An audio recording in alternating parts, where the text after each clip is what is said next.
Será que as redes sociais estão acabando com o nosso hábito de leitura? Ou será que, de alguma forma, elas estão salvando os livros? A resposta para isso é bem mais complexa e, olha, surpreendente do que parece. Vamos mergulhar nessa análise para desvendar esse paradoxo. Tudo começa com essa afirmação aqui. É uma frase forte, né? Uma acusação bem direta. E hoje a gente vai investigar se ela se sustenta mesmo e o que está por trás dessa ideia. O primeiro ponto para a gente entender essa história é que existe uma verdadeira batalha acontecendo. Uma batalha pela nossa atenção. E para ter uma noção do tamanho disso, olha só esse número. Brasileiros passam, em média, mais de 9 horas por dia na frente de alguma tela. É uma fatia gigantesca do nosso dia, se a gente parar para pensar.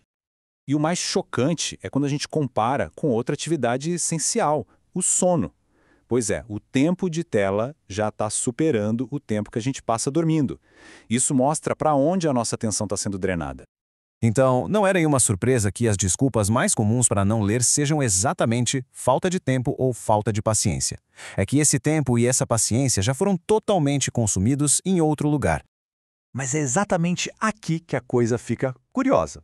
Porque se ninguém tem tempo para ler, como é que o conteúdo sobre livros está bombando tanto na internet? É aí que entra o paradoxo do BookTok. E aqui o contraste fica muito claro. De um lado, a gente tem a realidade dos dados. O número de leitores no país está caindo.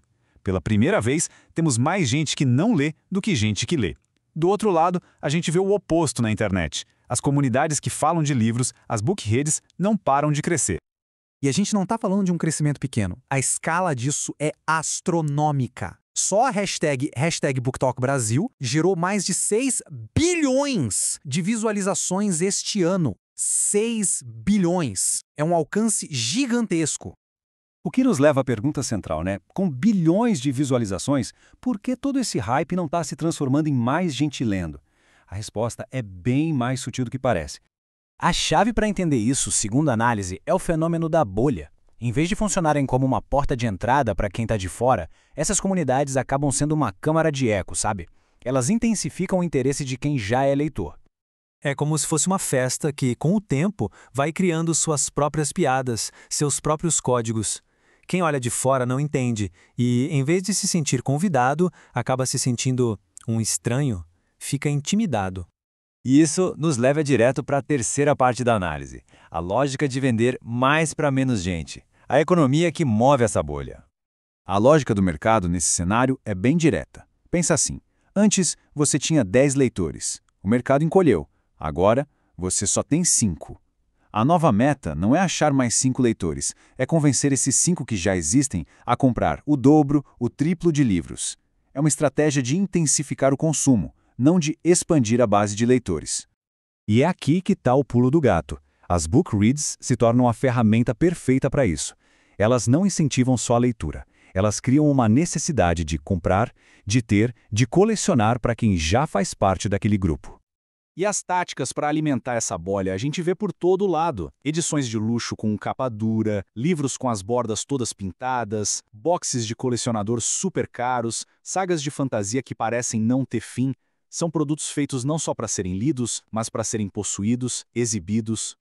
Por fim, a análise apresenta um caminho alternativo, uma outra possibilidade, a democratização da leitura.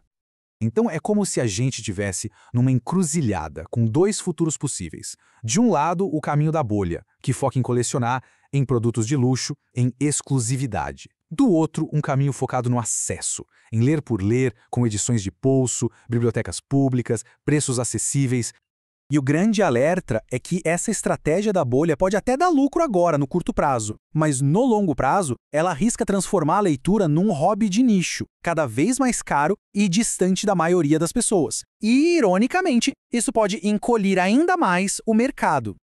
E para fechar, fica essa pergunta que eu acho que resume tudo. No fim das contas, o que a gente está construindo nessas redes? São comunidades de leitores ou comunidades de consumidores? A resposta para essa pergunta vai com certeza definir o futuro dos livros. Fica aí a reflexão.